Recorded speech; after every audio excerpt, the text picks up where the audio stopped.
Good morning and good afternoon. My name is Melinda Herring, and I'm the Deputy Director of the Eurasia Center at the Atlantic Council in Washington, D.C.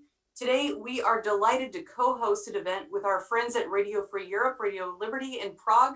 And this event is about independent media in Russia, free to leave. I'm joined by Jamie Fly, the President and CEO of Rvrl. We're delighted to have him back at Rvrl.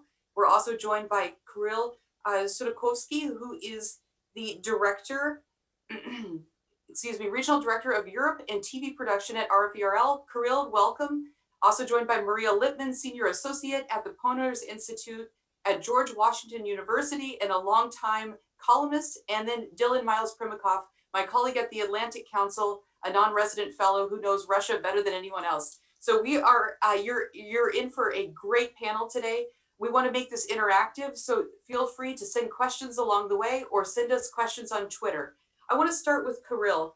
Kirill, there's a new statement that came out last week that describes what's happening to Rvrl in Russia as an assault. That seems like a pretty bold charge. Can you bring us up to speed and tell us what's going on with the charges that have been filed against Rvrl, and how serious is this, please?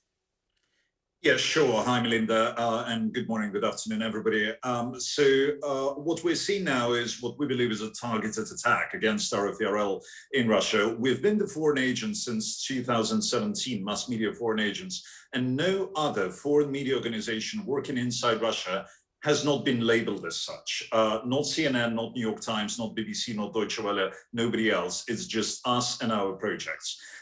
It all went relatively well until October 2020. Just a couple of months ago, the Russian authorities introduced onerous and sweeping labeling requirements targeting foreign agents, meaning targeting us. So what we have to do now is we have to put a 46-word disclaimer on every web page, on every article.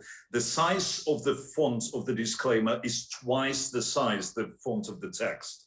Every video or audio should be preceded by 15-second pre-roll with the disclaimer at the center of the screen. You can't skip it, and you can imagine every Instagram story should start with a 15-second pre-roll. Every Facebook video, every YouTube video, and everything that we publish. Every individual social media post should be labeled.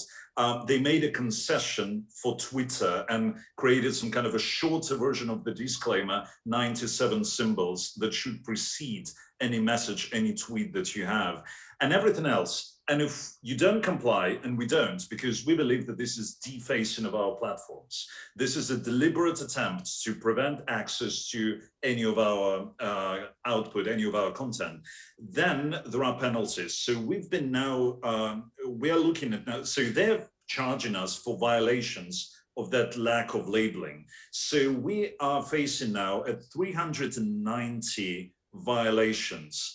And the fines that will be imposed are just shy of $1.5 million. And they will be imposing those violations. You know, they can do this every day. The next level is where the fines double. And then the third level is where fines go up to tenfold, and it could be $5 million per violation. And at that point, our officers in Russia, our managers are facing up to 2 years in jail per violation. So this is what's been happening literally in a matter of weeks and months. And we may be looking at tens of millions of dollars of fines several weeks from now.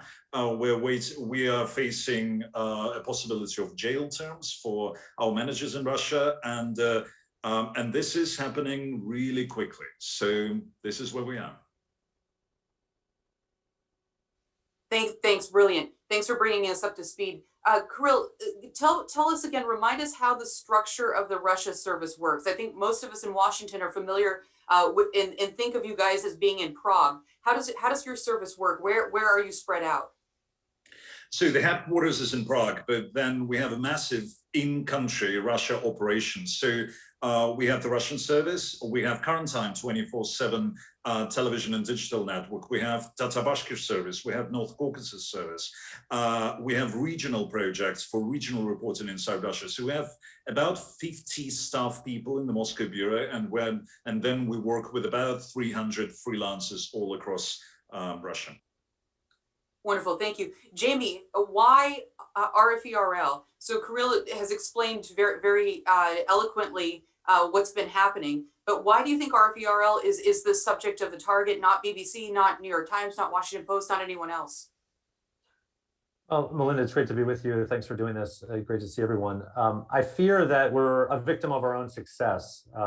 Kirill mentioned our reach inside Russia. We have one of the largest, if not the largest, independent reporting networks inside Russia.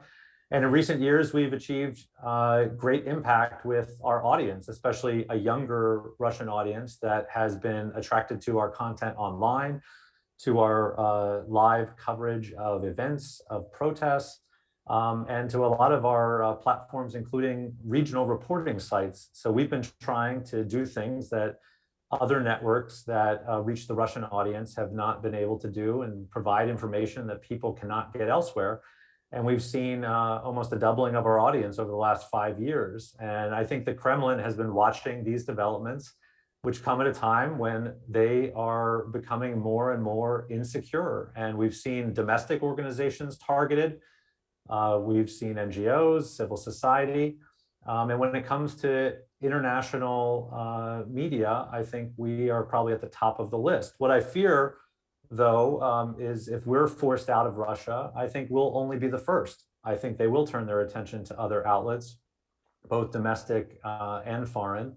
And I think this is a disturbing trend that we're seeing right now inside Russia. And like I said, I fear that we're just the beginning of what may come. Great. Yeah, Rferl is definitely the canary in the coal mine. What happens with you may happen to others as well. So I hope that people on Capitol Hill are paying attention. Jamie, what's the strategy when you talk to the Russian authorities? What argument are you giving to say, look, we belong here, we're just reporting the news? What's your game plan? So we've engaged the Russian authorities extensively over the years, going back to 2017 when we were first designated as foreign agent media. I was in Moscow a year ago, had some high-level meetings with Kremlin officials. And the fundamental issue is our several hundred journalists are Russian citizens. They are patriotic Russians. They care deeply about their country. They're just trying to report on what's happening inside their country for their fellow citizens. These are not people whose loyalties lie with Washington or any other foreign country. And so we've always made very clear just those fundamental facts about our reporting network. We obviously are editorially independent. We are very proud of our independence. We don't take instructions or commands from the US government about what to cover, unlike Russian-funded media.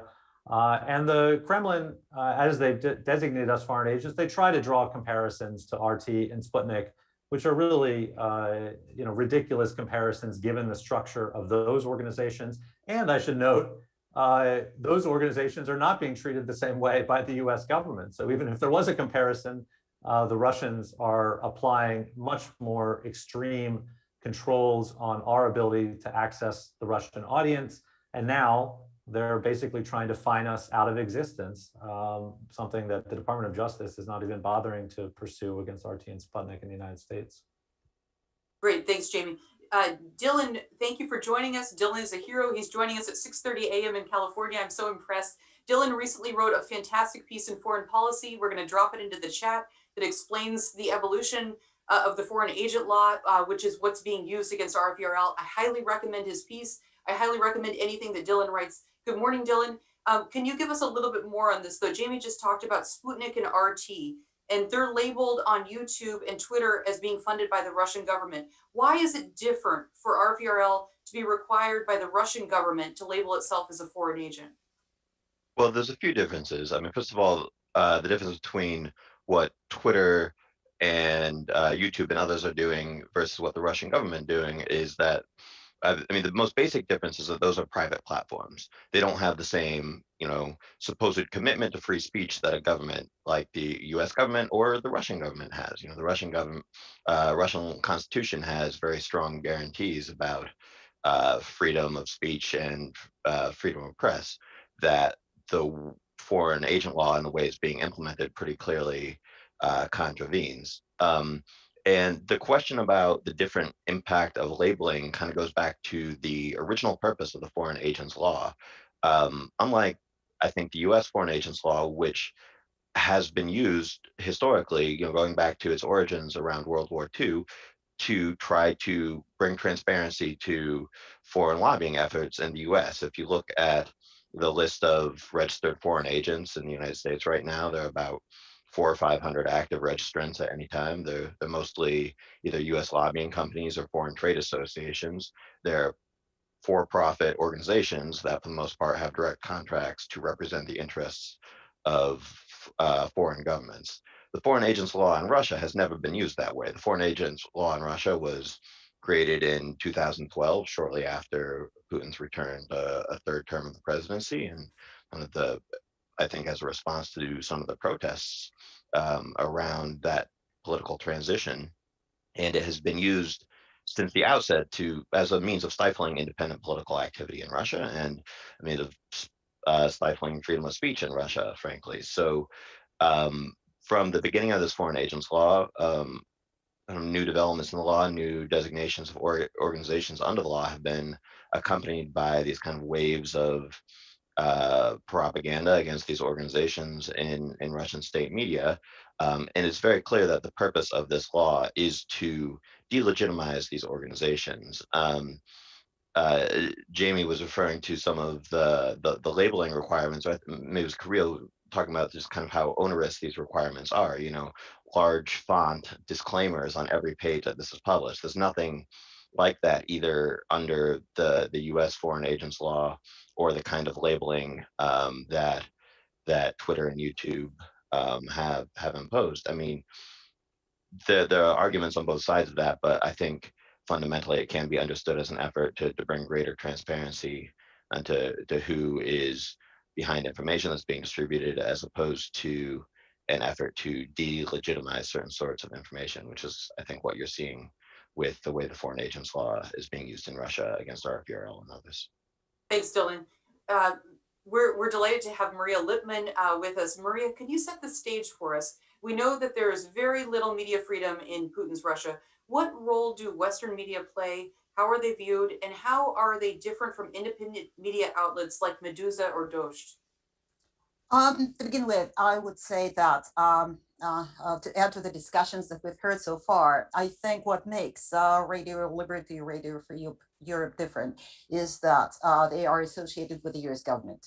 And I think this explains different treatment. And this has to do a great deal with the animosity between the two countries.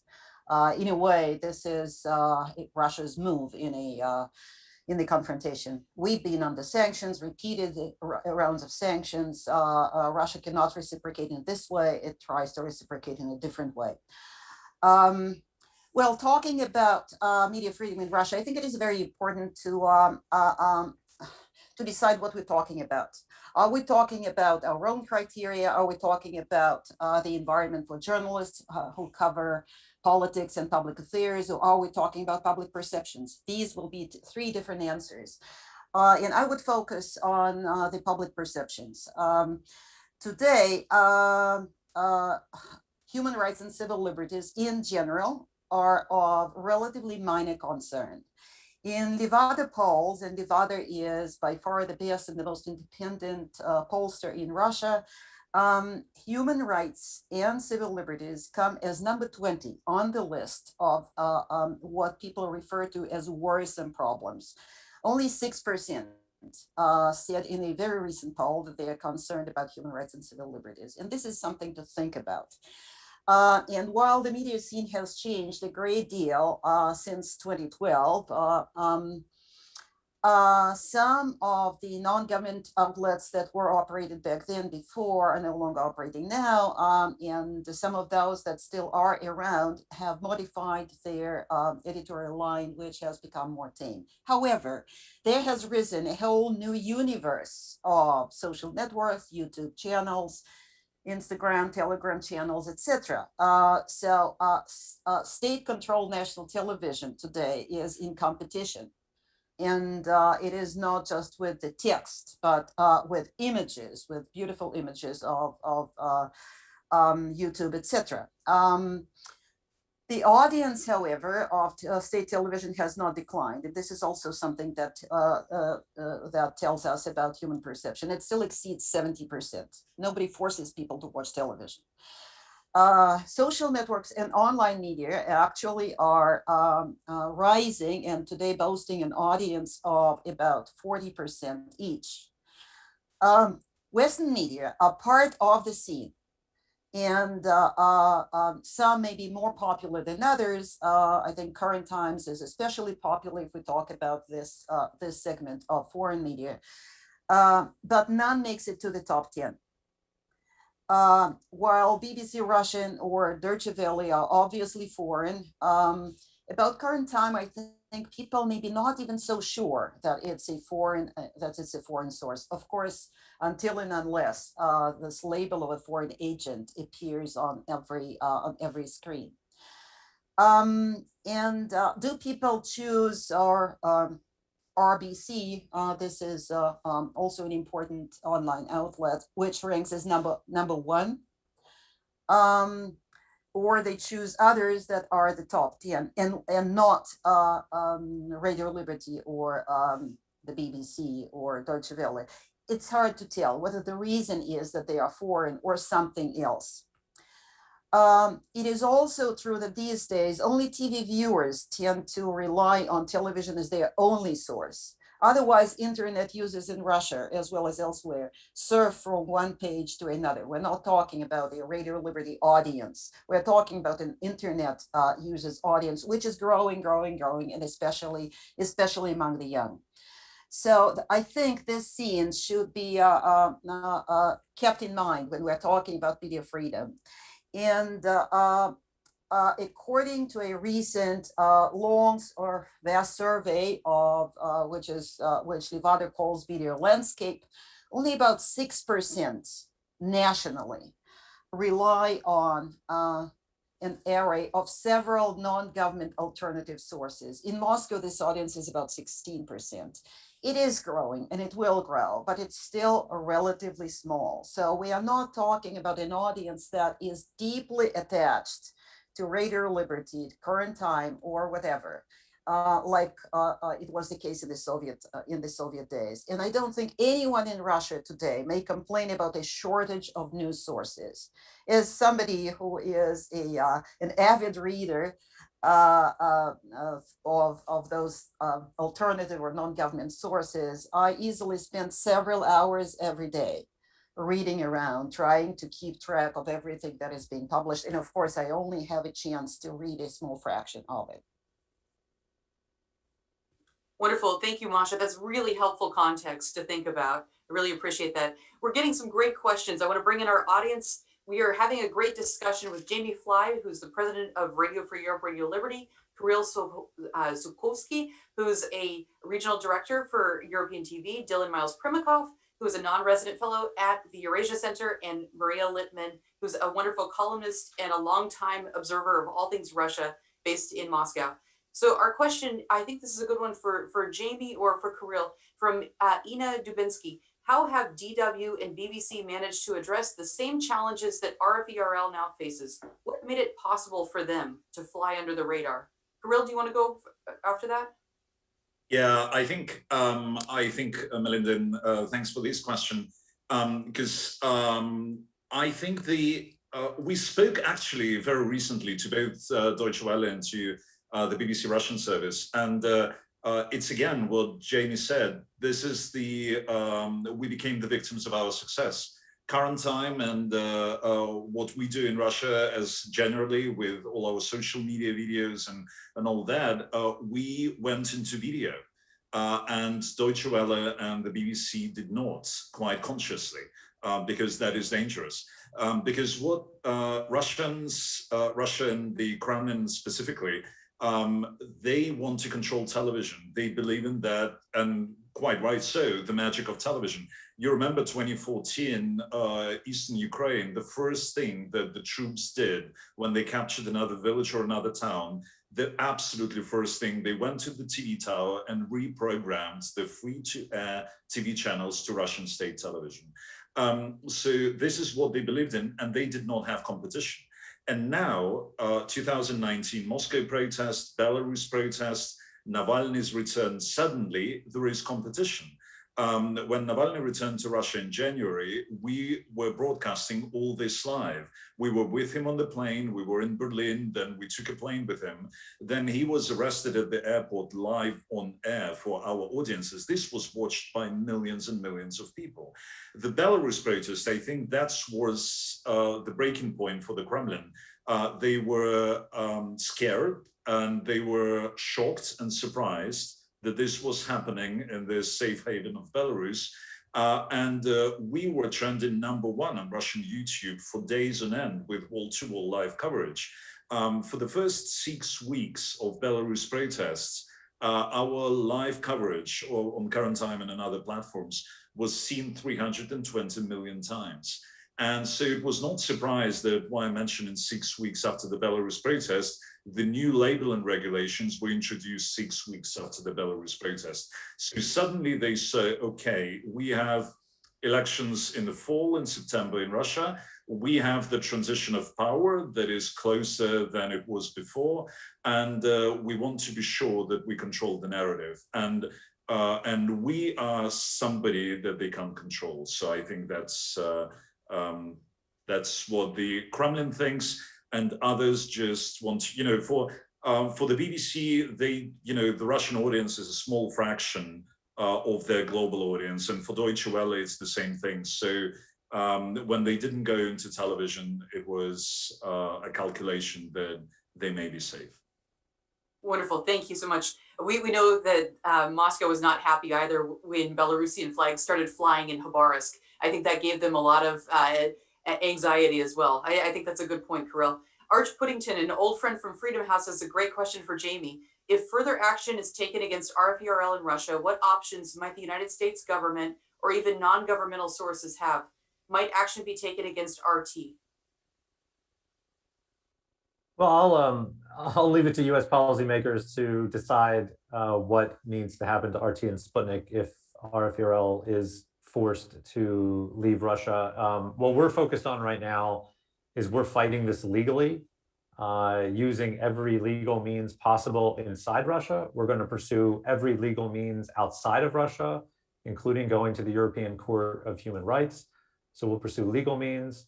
We are pursuing political engagement. The Russians, I think, and I take Masha's point about this being maybe a byproduct of the state of US-Russian relations, the Kremlin decided to start targeting Rvrl in this way with this most recent labeling requirement during a time of political transition in the US. So they smartly decided to start pushing this right around the time of a presidential election and through a presidential transition and through the beginnings of a new administration.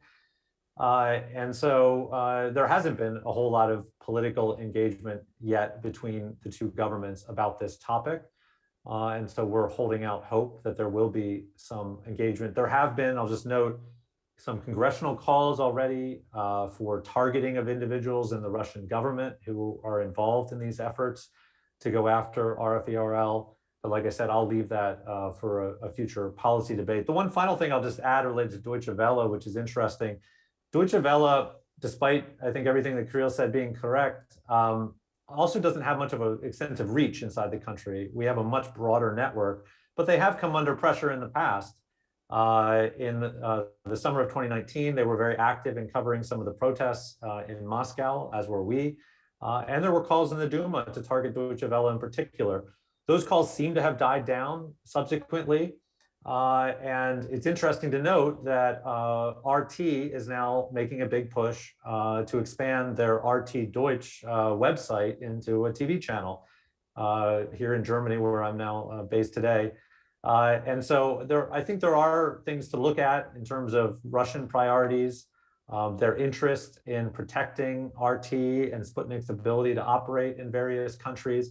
And the Deutsche Welle case could be an example of one area where they've dialed down their pressure on Deutsche Welle, in part to preserve their ability to access the German market. And so I think it's an interesting thing to look at, even in the US context. Thanks, Jamie. Okay, that question's a little too hot for Jamie. Hey, Dylan, do you want to take a stab at it? If the Russian authorities won't back down, might action be taken against RT? And do you have any thoughts on what would be appropriate?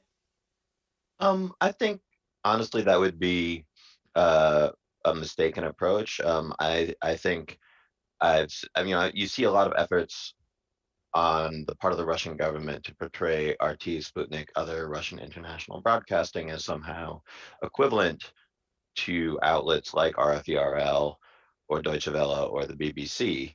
And there's frankly no comparison, both in terms of the sorts of editorial firewalls that those media outlets in the US and Britain and Germany have, and also in terms of the quality of the broadcasting. If you look at RT and Sputnik, they're not doing real journalism, and there's most of the content that's on there is clickbait garbage. When they do some sort of analysis, the sorts of experts they have on are often kind of fringe lunatics. There's no real kind of media ethos there, I don't think. So I think that kind of tit for tat approach that kind of feeds into that equivalence is, I would say, a mistake, because it doesn't, the role that RT plays in the US is not an important one, even if it's something that does sometimes get swept into Russian government efforts, most notably in 2016, when the US intelligence community reached the conclusion that RT and Sputnik were being used as part of concerted effort to interfere in US elections. That is something that I think has to be dealt with as a separate issue and should be kept separate from, I think, how Russia approaches Rvrl, because Rvrl serves a completely different role in Russia. It's an important source of independent information, which is not a description I think anyone would apply to RT in the US. So I think it's best to not even make that comparison, honestly. Okay, great. Thanks, Dylan. That sounds wise. Masha, question for you. Over the weekend, Rvrl reported that Russian authorities raided an electoral strategy meeting organized by United Democrats, an opposition group, and detained about 200 people, including prominent Kremlin critics Vladimir Kara-Murza, who's often a guest at the Atlantic Council, and Ilya Yashin. How should we understand the Kremlin's repression of civil society and political opponents vis-a-vis its crackdown on independent media? Are the two parts, are they part of the same strategy, or are they different elements altogether? Well, of course, they are part of the same strategy. I'm sorry. Right.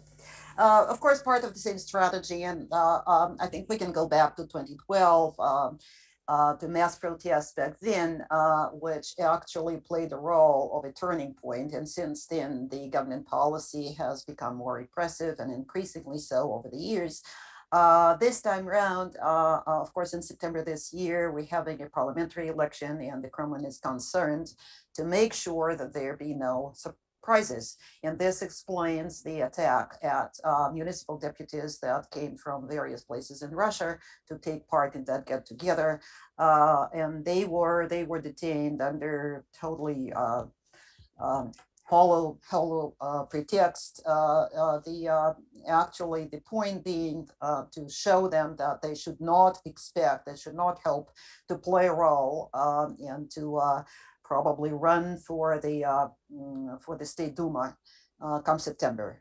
It's part of that. And of course, it's not just the municipal deputies, and it's not just the media, it's also all kinds of independent public activism any kind that even smacks of politics, and especially those kinds of public activism that have some relations to abroad, because increasingly the West is seen as a bogeyman, as a source of all kinds of harm that is being done to Russia. From this perspective, of course, these are part of the same. I would again like to add a couple words to the previous discussion. I think we can compare Radio Liberty and RT and say that they are very different. My question would be, who is this impartial tribunal before which we are making this comparison in order to persuade that tribunal? Certainly not the Russian government. And I think a tit for tat is possible, and it will never matter what we think, whether they are similar or different. Also, again, I would emphasize the point that talking about the coverage of Navalny, for instance, indeed, Radio Liberty did a great job, but so did quite a few Russian outlets. And their audience also grew quite significantly during those days when Navalny came back, during his arrest, and then the following mass protests. We had about a dozen channels that were streaming Navalny's return, and of course subsequent developments. It's not that Radio Liberty is the only one to be doing that, or that the free-thinking, critically thinking part of the Russian society is turning to Radio Liberty immediately when something important is happening. Some do, but some have other sources, and some are, of course, not interested. Thanks, Masha. That's a fair point. I think the response to that is we want as many independent sources as possible broadcasting independent news. So, let 1,000 flowers bloom, no problem. I want to go back to Kirill for a few more minutes. I read that the foreign agent law has been applied to foreign journalists, and that 3 of your journalists are on that list. What's the plan with them? Are they in Russia, or will they be evacuated to Prague, or what's your thinking on that? So there are different kinds of foreign agents. There is now the whole universe of foreign agents in Russia. So in addition to us being labeled mass media foreign agents, 5 individuals were also added to those lists. And out of those 5, 3 are our freelance contributors to our regional projects.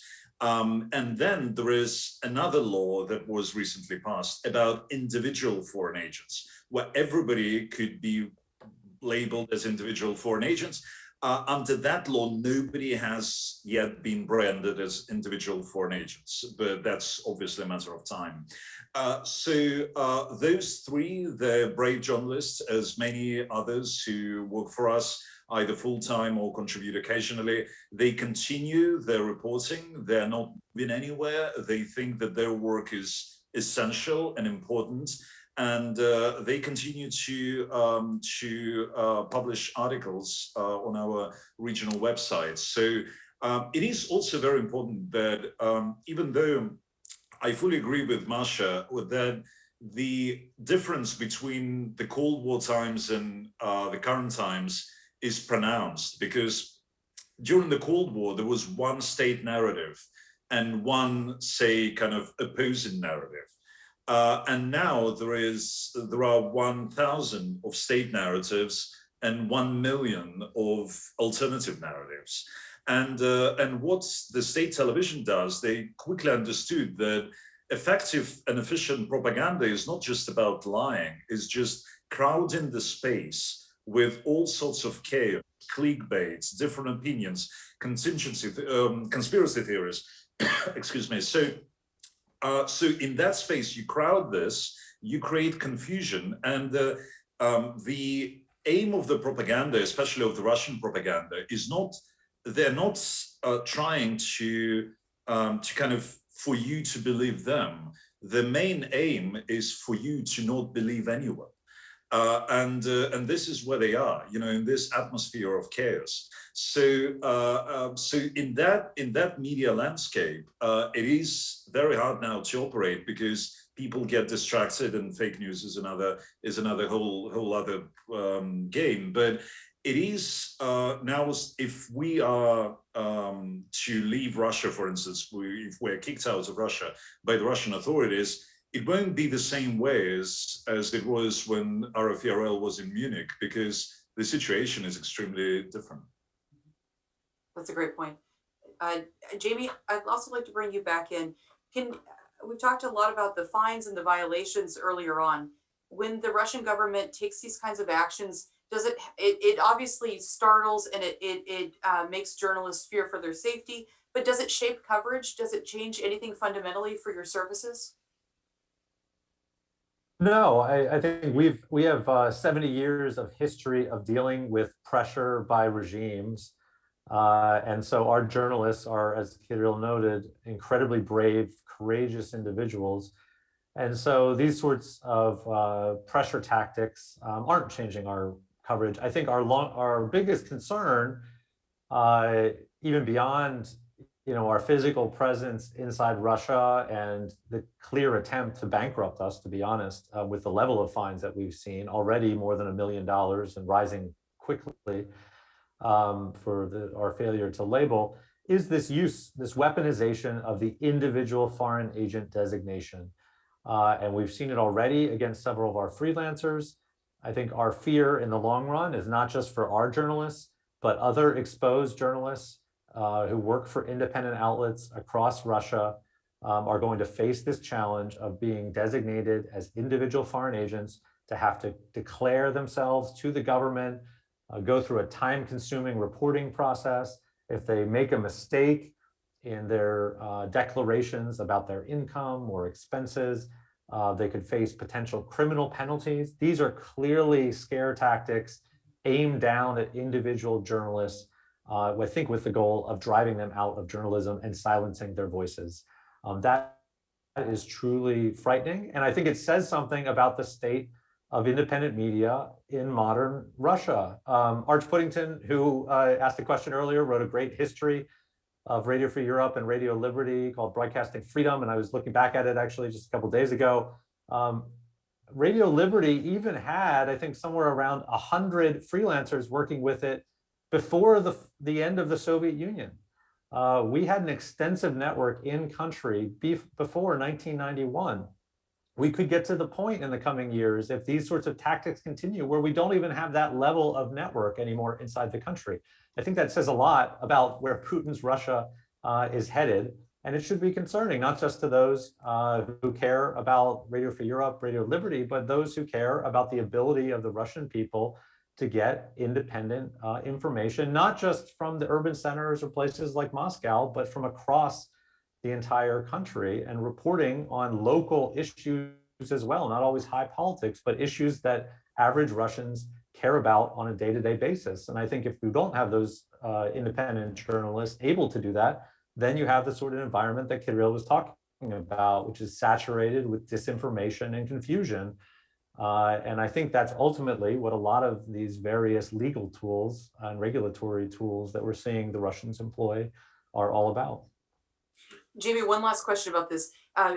Kirill said, or I think you said that you see this push, it happened right as a time between the Trump and Biden administration, and then there was a lot of uncertainty there, and the Russians took advantage of that uncertain window. Do you think it's also preparation for the Duma elections in the fall to set things up? Yeah, I think it's probably a mix of factors.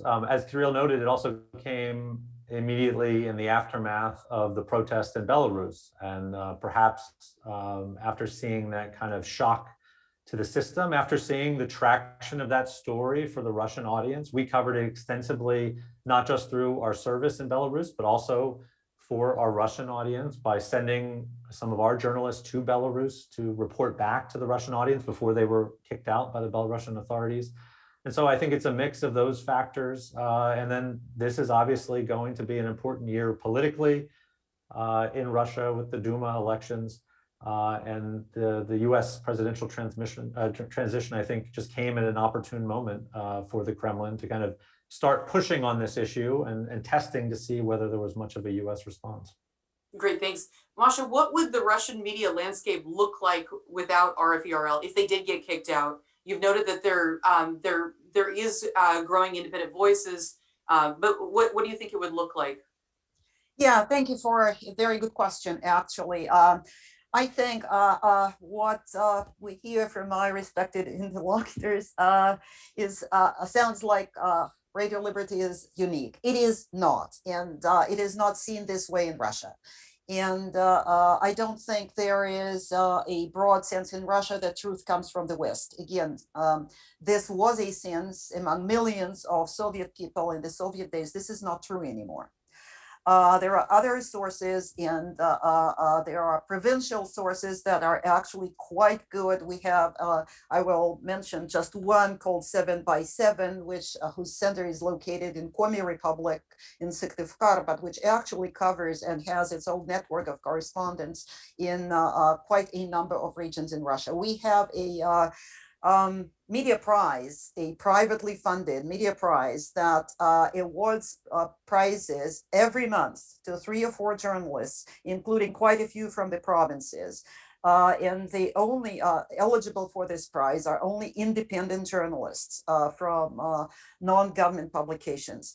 So while I fully sympathize with the plight of Radio Liberty and its reporters, I think we should keep in mind the Soviet people's perspective.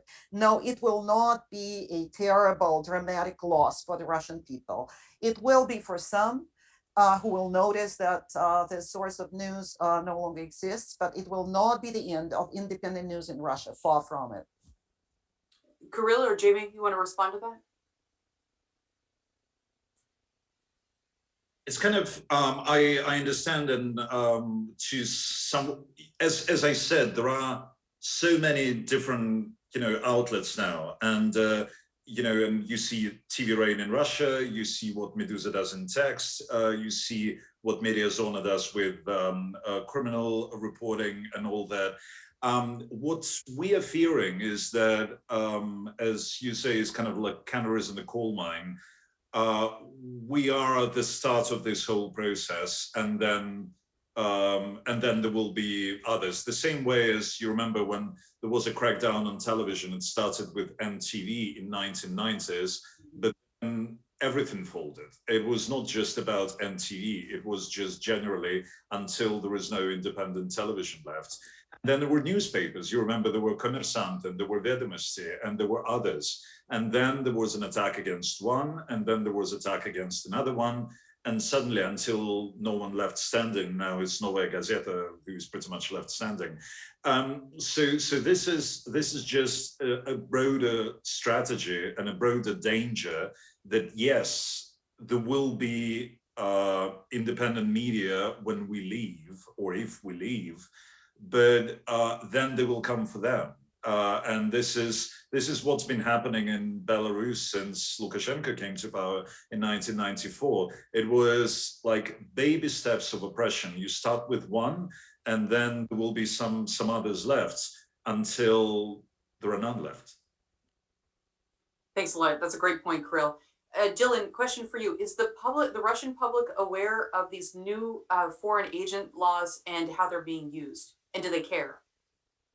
They're definitely aware of the laws. I mean, that's the point. These laws have a large kind of political messaging purpose, in a, I would say as much or more so in some cases than their actual concrete impact. The purpose of these laws, and you can see that in things like this labeling requirement, is to make sure that the public is aware of who these foreign agents are. And again, that's a contrast with the U.S. foreign agents law, where the only way you would find this out would be by going and looking up these organizations on the foreign agent registry. There's no big text splash on RT news articles that's required by the U.S. government. But I want to also engage in this question of what would be lost if Rvrl is kicked out, because I think, Melinda, what you said at the top about Rvrl being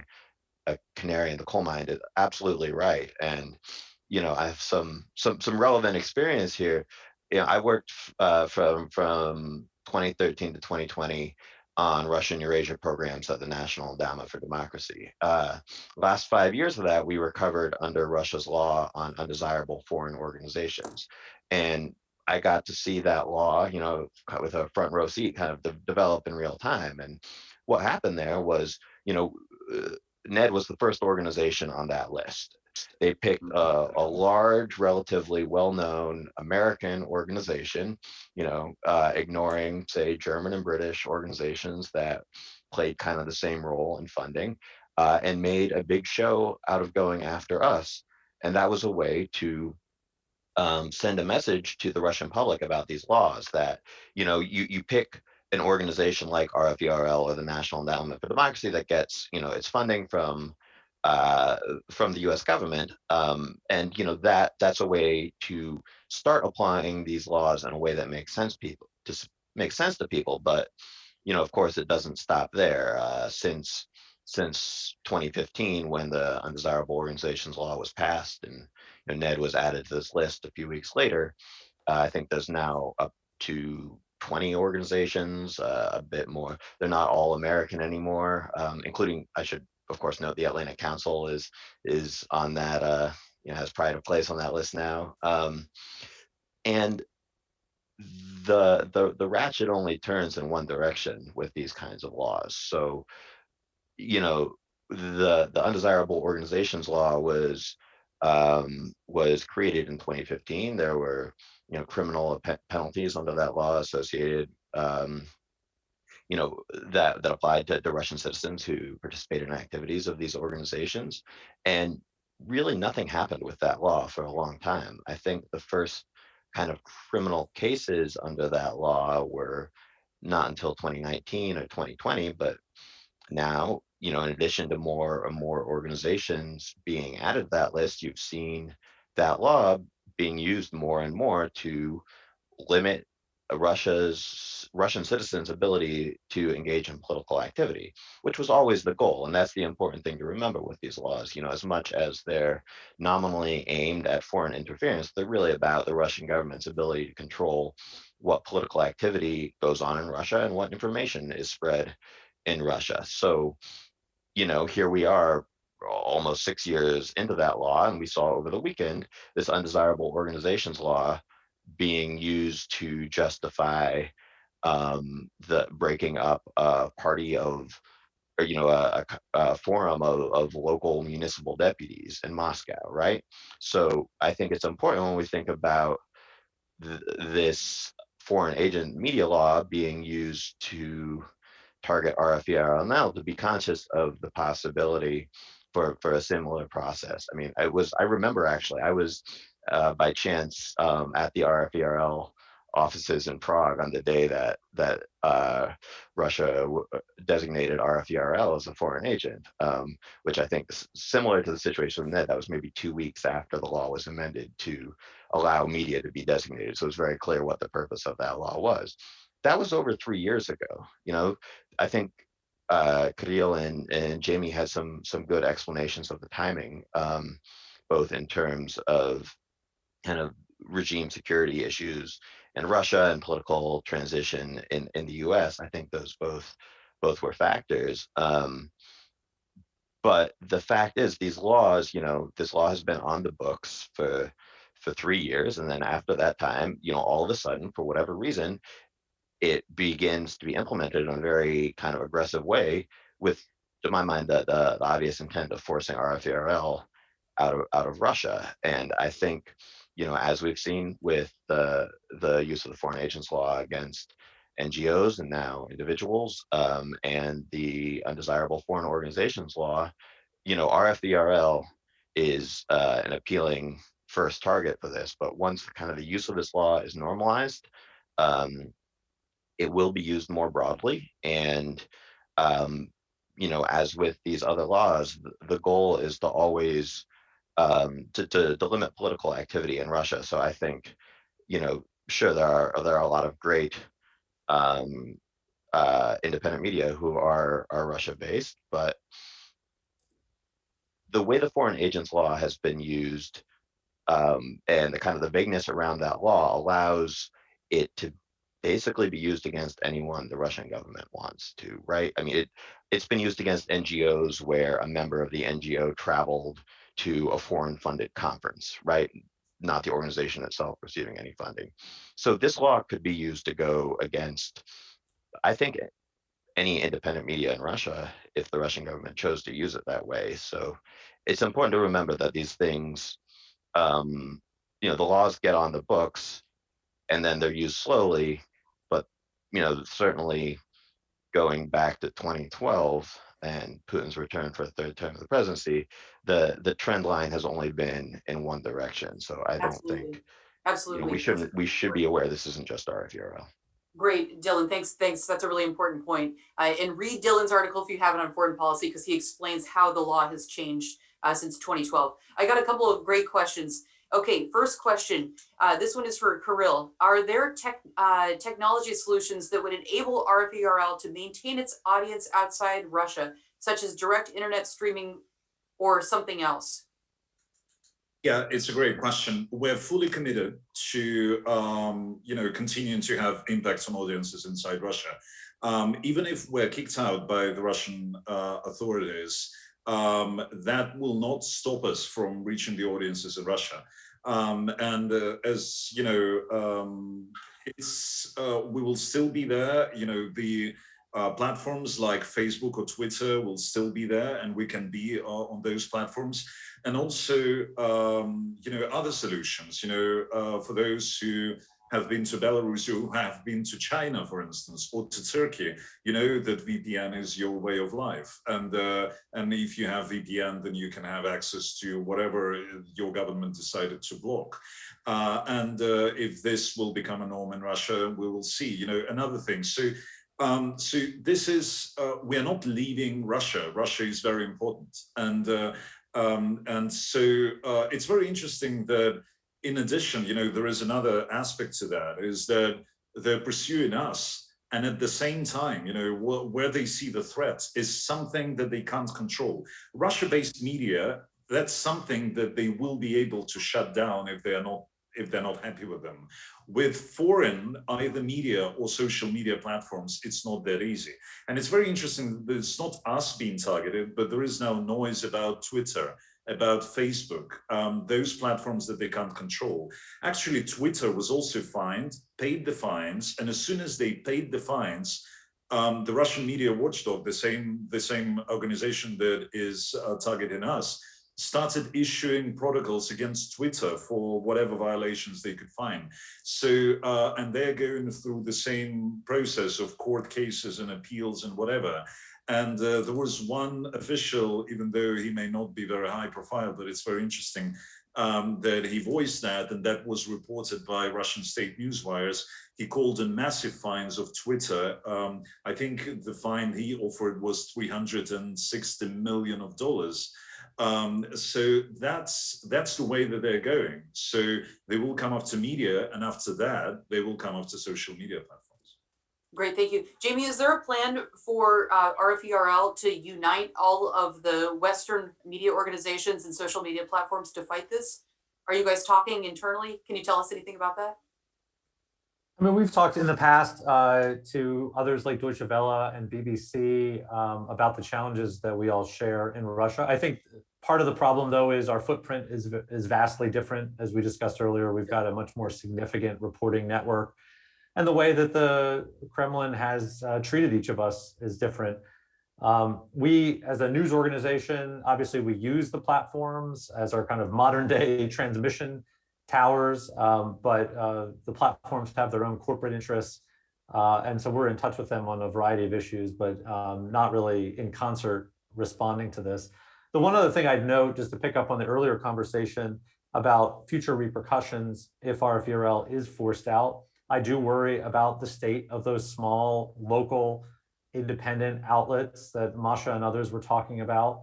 I think Kirill is exactly right. The trend line is very clear, and those are outlets that can be closed much more easily than going after Rvrl's presence inside Russia if it comes to it because of the Kremlin's insecurities. The other thing I'd note, which we're already seeing, which it should be concerning for those in the US Congress and the US administration, is other countries, especially in this authoritarian moment that we're in, will model their behavior on the Kremlin's behavior. We're already seeing the Lukashenko regime talk about a similar foreign agent law in Belarus. We've heard chatter in Central Asia and Kazakhstan and Kyrgyzstan about those sorts of pieces of legislation as well. And so if the Kremlin is successful in forcing out Rvrl from Russia, I fear we could see other countries follow suit and not just target us, but to target any number of foreign funded media, NGOs. And so that's a disturbing trend that I think we may only be seeing the beginnings of.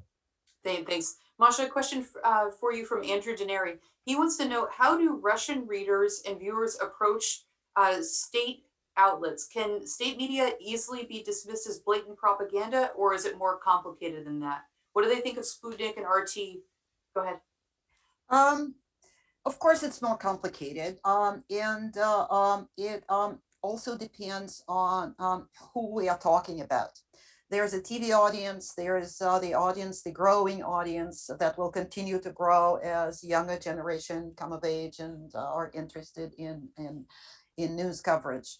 So the audience of TV viewers is still large, which does not mean that what they watch they trust. Actually, the level of trust in state television is around 50%. Which does not mean that they defect to alternative non-government sources, which should also be kept in mind. Also, those who actually consider television as a mouthpiece of the government do not watch it. And of course, they refer to it, they think of it as state propaganda. But those who watch it have a different level of trust, depending on whether it's foreign news or socioeconomic news, which is actually obvious. I mean, the reason for this is obvious. Where they have their own experience, they of course trust more themselves, their family, their friends. So it is impossible for television to dupe people as far as food prices are concerned, or the level of state support. A very recent poll showed that only a quarter of people in Russia believe that the government and the people share the same interests. About 70% believe that actually the government's interests are at broad variance with that of the people. When it comes to foreign news, it's very different because most people do not have their own sources on that, and they tend to trust television when television persuades them that mass protests in Russia are inspired from the United States. When television tells them that Alexei Navalny is an agent of the West and such like. I think it's not surprising that anti-Western and especially anti-American sentiments are broad. We are under sanctions. It is no longer possible to persuade a Russian audience that actually the West is not there to hurt Russia. And to do harm to it. It's become a much easier job for the government. I would again add a couple words to the previous discussion. It's no question, of course, that the Kremlin is on a repressive trend, and that this repressive trend will only get harder. No question about that. And I fully accept the argument that one step is followed by another step, and the government control and the government pressure becomes harder and harder. But when we talk specifically about radio liberty, I think we should be clear of whether we are really concerned about the Russian people. And if so, do people see the prospect of radio liberty being forced out of Russia as a really dramatic loss? And is it a matter of high concern to them? This is important, even though I realize that it will be a loss for Russia. But Russian people should be kept in mind, not just what it means for radio liberty and those who may become, and I'm afraid will become, victims after that. Thank you so much, Masha. I really enjoyed having you on the panel. It's wonderful to have someone in Moscow to respond and to go back and forth with. I hope you'll come on again. Jamie, it's always a pleasure to have you here. Keep up the outstanding work. Rvrl, so nice to meet you. Thank you for helping us understand the situation. Dylan, always a pleasure to have you here. Thank you again for getting up early. I'd also like to thank my colleagues at Rvrl, Martin Zvoners, and I'd like to thank my Atlantic Council colleagues, Andrew Denary and Doug Klain, for an excellent discussion. We have more to discuss. I think we're going to have to do this again, Jamie. We haven't covered how the Russians are trying to clamp down on internet freedom. So we'll have to do this again. Thank you for joining us. Please read the articles that we put down in the chat. Please come back for more programming, and please keep your eye on the situation in Russia as Rvrl continues to do its outstanding work. Thank you all. Have a wonderful day, and until next time, goodbye.